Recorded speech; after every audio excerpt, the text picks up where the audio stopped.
Yo, what's happening, everybody? I'm currently lying on the floor of my hostel accommodation in San Francisco, about to bring you a little update commentary on training like I'm on steroids. So, as you guys know, it was a couple of weeks ago, I made a video called Training Like I'm on Steroids, where I talked about how I was going to be training as if I was on steroids, with increased volume, increased work, increased effort in my training, because I realized I'd kind of been coasting through training for the last while. So this is just a little update. Since I've gotten to America, I've been training really well. Training's been going really solid, fueled by all these pizzas, burgers, and all the late night Oreos. So I've been feeling really good. So without any further ado, we're going to get into it. Going to tell you in detail what I've done for this session, why I'm doing everything I'm doing. And as you can see here, the first two clips are just of me warming up. The first one, just getting my rotator cuffs warm, making sure I'm not injuring my shoulders before I train. And this was just activating my lats before I went and did the first movement, which, as you're going to see now in a second, was a rack pull with a shrug at the top. So this exercise is something very new to me. I haven't done these before. I've only literally started doing them in the last 2 weeks, and I already love them. You see, one of the things for me, I hurt my trap a while ago, and I had to go to the physio about it and everything because it was quite painful. I thought it was a shoulder injury. Originally, I thought it might have been rotator cuff, but it turned out it was trap. So I hadn't trained my traps in months, because the problem with my traps is, it's kind of a nice problem to have. They grow extremely fast in proportion to the rest of my body. So once I train them, they blow up. So what I started incorporating here is just rack pulls with a shrug at the top. I actually got these from Rob Lipsett because I saw he does them. His traps blew up in size. I don't necessarily want mine to blow up that much. I just want them to grow, get stronger, and do that. So as you can see, guys, I'm really not going heavy. The first set was just 60 kg for a set of 10. I then did 4 sets with 100 kg for sets of 8. So that's 8 rack pulls, 8 shrugs at the top. It might sound light, and it is quite light for a rack pull, but when you add in that shrug at the top, it just makes the movement so much harder. It's great. It's really good for squeeze and a contraction. So as you can see, what I do, I really focus on rack pulling the weight successfully first, and then shrug at the top.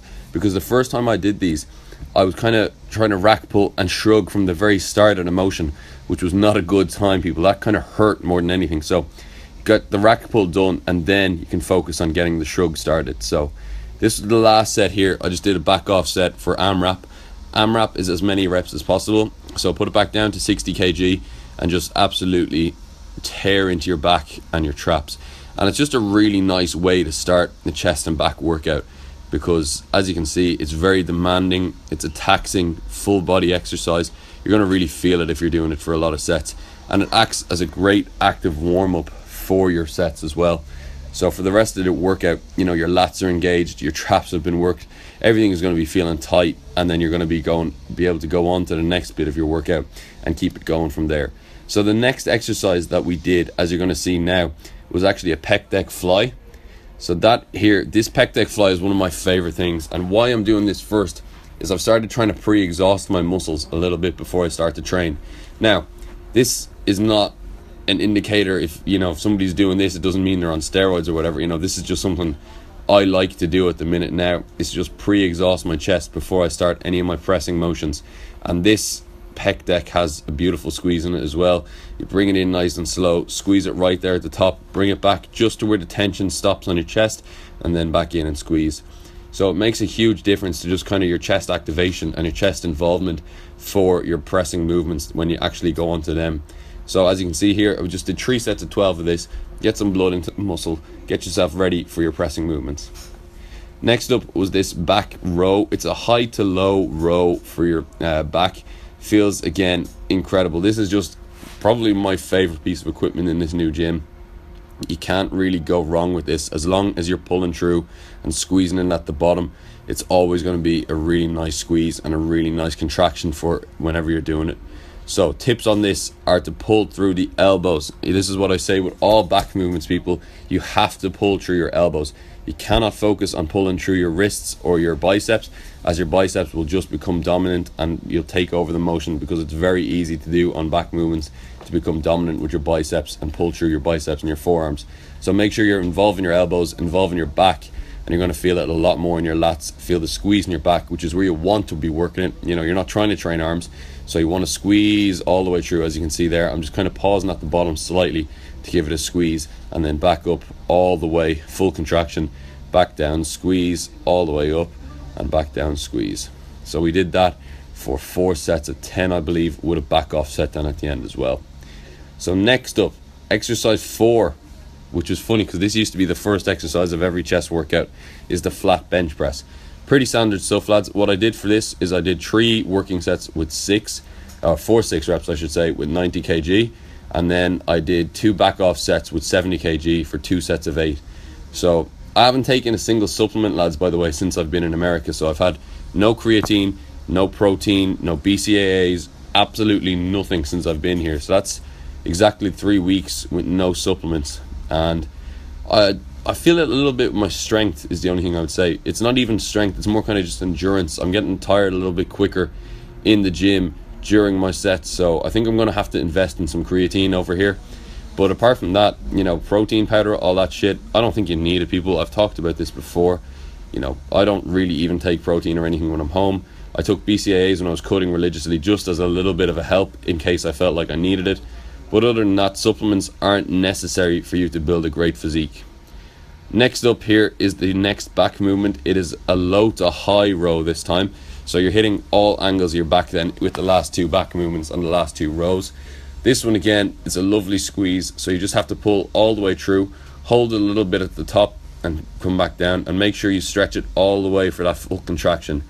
So I don't know if you guys can notice, but if you remember the clip from me doing this when the first week that I got to America, I've put on a little bit of weight since I got here, and that's not necessarily a bad thing. It's mostly water weight and water retention, and it's just mainly to do with the diet, because I should in theory be staying relatively lean, or like, to be honest, I should be absolutely shredded to the bone if I was eating like I'd eat back in Ireland, because we're walking over 20 to 25 kilometers every single day here. We've been tracking it on the iPhones, and that's insane.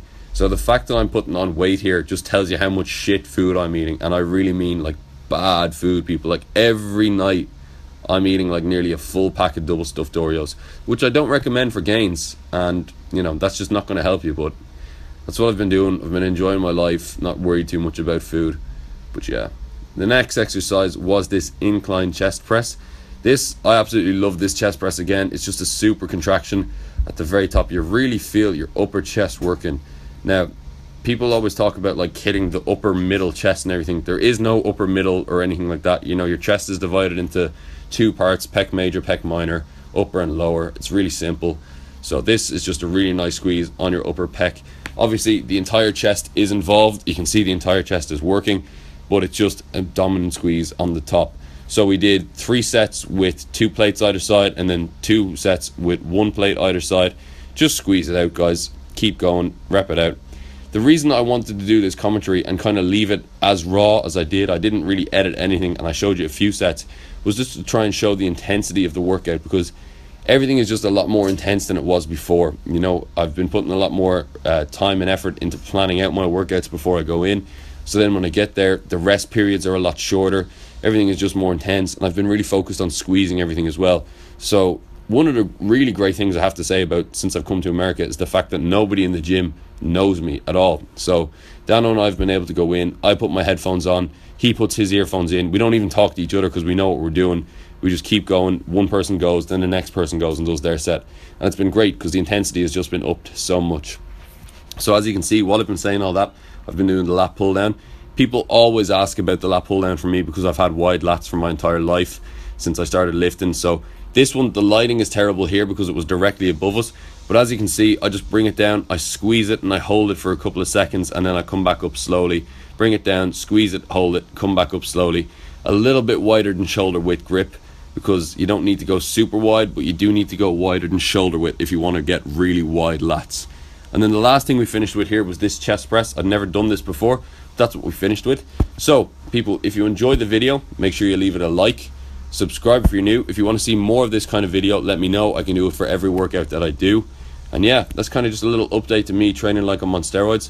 I hope you enjoyed it, and I will see you all in the next one, which will be very soon.